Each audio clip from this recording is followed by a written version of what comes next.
Halo guys, balik lagi bersama Bang Theo di sini. Kali ini Bang Theo akan melanjutkan cerita Against the Sky Supreme. Buat kalian yang penasaran, langsung saja ya simak video kali ini. Wangsu dan Gouke terkapar di tanah karena tak kuat menahan aura milik singa naga emas. Tanyun, maafkan kami. Selama kamu tidak membunuh kami akan menjadi pelayanmu. Keduanya tidak bisa bergerak. Mereka hanya bisa memohon belas kasihan. Di bawah tekanan aura singa naga emas, kulit Wangsu dan Gouke dipenuhi dengan retakan, serta darah memenuhi tubuh mereka.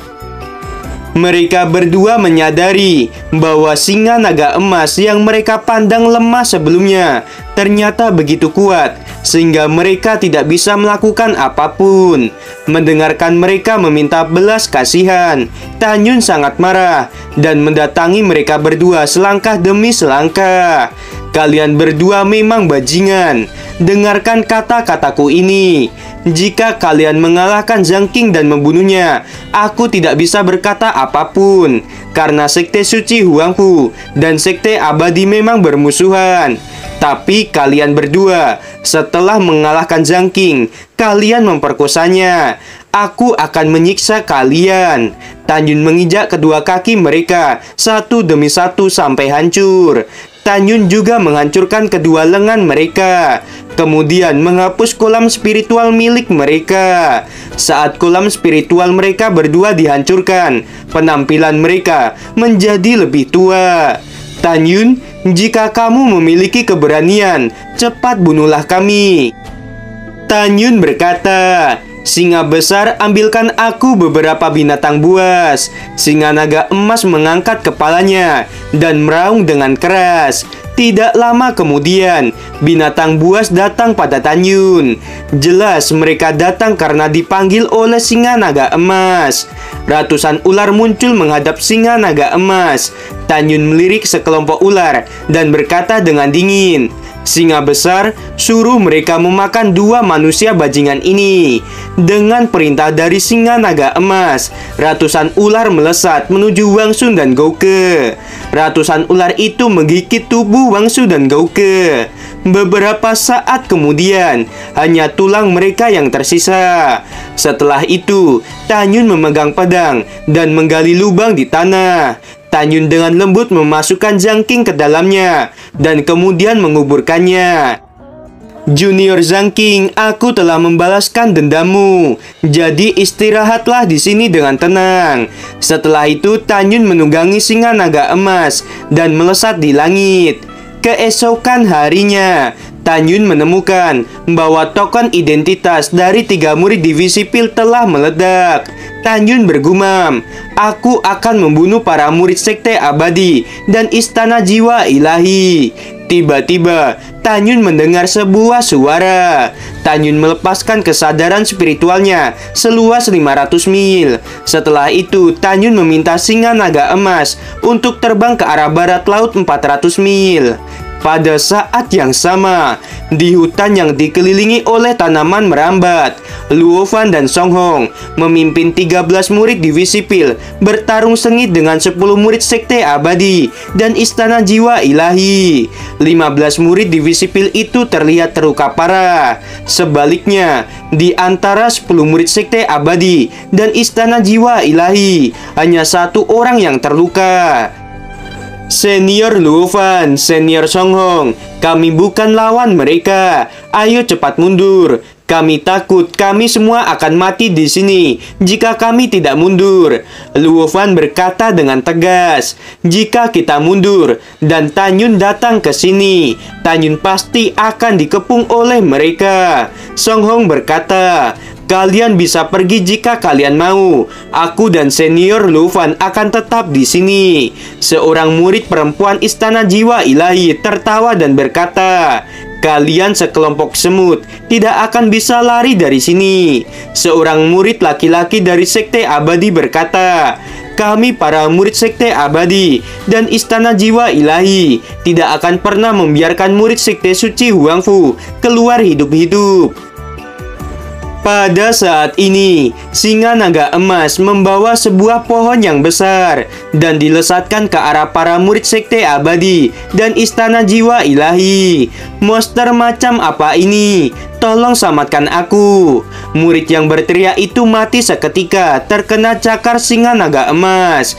9 murid yang tersisa dari sekte abadi dan istana jiwa ilahi menjadi ketakutan dan ingin melarikan diri. Aura tekanan yang kuat keluar dari tubuh singa naga emas dan melesat menuju 9 murid itu. Tak lama kemudian, aura tekanan singa naga emas menghantam ke-9 murid yang ingin melarikan diri. Tubuh ke-9 murid itu menjadi hancur dan tidak menyisakan apapun. Pohon-pohon di sekitar hutan itu menjadi runtuh karena terkena aura tekanan milik singa naga emas. Luo Fan, Song Hong, dan 13 murid lainnya melihat singa naga emas setinggi 100 kaki di depan mereka. Tubuh mereka gemetar karena ketakutan. Tiba-tiba, suara yang akrab terdengar. Maafkan aku karena telah menakuti kalian. Ketika semua orang melihat ke atas, mereka melihat Tanyun yang berdiri di atas kepala singa naga emas. Saudara Tan, apakah itu kamu? Luo Fan dan Song Hong menjadi sangat gembira. Murid divisi Pil lainnya juga ikut gembira. Segera, Tanyun turun dari kepala singa naga emas dan muncul di depan semua orang. Singa naga emas tiba-tiba menyusut, berubah menjadi seukuran kepalan tangan dalam sekejap mata, dan masuk ke dalam dada Tanyun. Luo Fan memandang singa naga emas dengan keringat dingin. Yang lain juga tercengang. Tanyun mengepalkan tangannya ke arah semua orang dan berkata, "Semuanya jangan takut, ini adalah hewan peliharaan milikku." Mendengarkan kata-kata hewan peliharaan, mata semua orang menunjukkan keterkejutan. Song Hong berkata, "Saudara Tan, singa milikmu ini bisa membunuh 10 musuh di alam jiwa janin tingkat sempurna hanya dengan auranya saja. Apakah itu monster tingkat ketiga?" Tanyun tersenyum sedikit dan berkata, "Ya, itu memang benar. Singa naga emas berada di tahap pertumbuhan tingkat ketiga." Mendengarkan hal itu, semua orang menarik napas. Mereka tahu betul apa artinya periode pertumbuhan tingkat ketiga. Tanyun berkata, "Sekarang sudah 6 hari sejak uji coba tanah abadi dimulai. Apakah hanya kalian yang berada di sini?" Luo Fan berkata dengan ekspresi serius, "Saudara Tan, semua token identitas ada bersamamu. Lihatlah murid-murid divisi Pil kita. Apakah ada token identitas yang rusak?" Tanyun menghela napas dan berkata, "Yang Fei, Zhang Qing, Zhao Xiang, Mayang, dan Huang Xing telah meninggalkan kita selamanya." Semua orang mendengarkan bahwa 5 orang telah meninggal hanya dalam 6 hari. Satu persatu menunjukkan kesedihan. Tanyun berkata, "Kita harus membalaskan dendam mereka. Kita akan membunuh murid sekte abadi dan istana jiwa ilahi." Luo Fan tiba-tiba berkata dengan ragu-ragu, "Saudara Tan, selain kamu, semua murid divisi Pil kita terlalu lemah." Tanyun berkata, "Kalian tidak perlu berkecil hati. Bahkan tanpa hewan peliharaan milikku, kita masih bisa menghancurkan musuh. Siapa di antara kalian yang memiliki jiwa janin emas, kayu, air, api, tanah, angin, dan guntur? Di antara 15 orang, 3 di antaranya adalah jiwa janin angin, 2 memiliki jiwa janin guntur, 3 orang memiliki jiwa janin api, dan 1 orang memiliki jiwa janin kayu."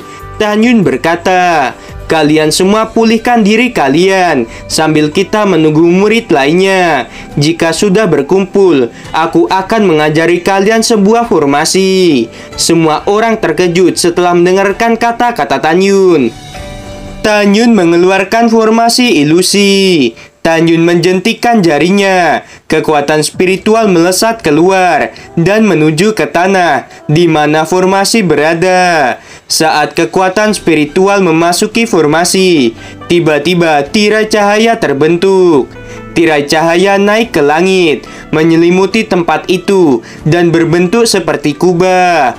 Pada saat ini, orang yang berada di luar formasi tidak akan bisa melihat formasi yang Tan Yun gunakan.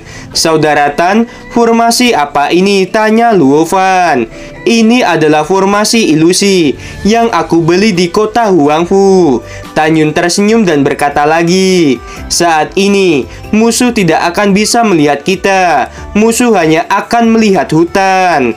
Bahkan jika musuh memasuki formasi, mereka tetap tidak akan bisa melihat kita. Dengan adanya formasi ini, kita bisa membunuh musuh secara diam-diam. Namun, jangan terlalu bergantung pada formasi ini. Bagaimanapun, sekte abadi dan istana jiwa ilahi pasti memiliki murid yang tahu tentang formasi ini. Semua orang segera mengangguk ke arah Tan Yun. Ketika Tan Yun berpura-pura mati saat itu, Tan Yun menggunakan jubah dingin napas kura-kura dan pergi ke kota Huangfu. Tan Yun membeli 2 set formasi di pavilion formasi. Salah satunya adalah formasi ilusi. Yang kedua adalah formasi ruang dan waktu tingkat atas. 1 hari di dalam formasi setara dengan 1,5 hari di luar formasi. Setelah Tan Yun mengatur formasi ilusi, Tan Yun mengeluarkan formasi ruang dan waktu dari cincin kiangkunnya. Formasi ruang dan waktu tingkat atas memiliki 36 dasar formasi. 36 dasar formasi naik ke udara dan tersebar di sekitar tempat Tan Yun berada. Saat 36 kekuatan spiritual keluar dari tangan Tan Yun dan melesat memasuki setiap dasar formasi, segera ruang dan waktu di sekitar tempat Tan Yun bergetar beberapa saat.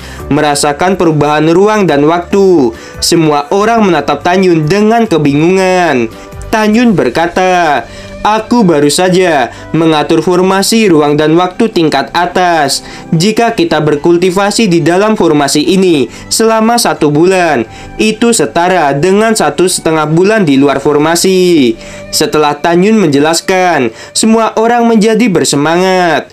Tan Yun menatap Luo Fan dan Song Hong lalu berkata, apakah kalian sudah menyentuh penghalang alam pemurnian jiwa tingkat pertama? Luo Fan menggelengkan kepalanya dan berkata dia belum menyentuhnya. Saudara Tan, aku sudah menyentuhnya, kata Song Hong sambil mengepalkan tangannya. Tan Yun segera berkata, saudara Luo Fan, aku ingin berlatih terlebih dahulu. Tolong kamu jagalah gerbang masuk hutan dan tunggu Mu Mengyi, Song Wuxiao, Sui Zian, Gong Sun Roxy dan murid divisi pil lainnya. Setelah mereka tiba, kamu bawalah mereka ke dalam formasi. Tan Yun berkata lagi, saudara Song, kamu tetap di sini untuk berlatih dan berusaha menerobos alam pemurnian jiwa tingkat pertama. Setelah kamu menerobos, kekuatan tempur kita akan meningkat pesat.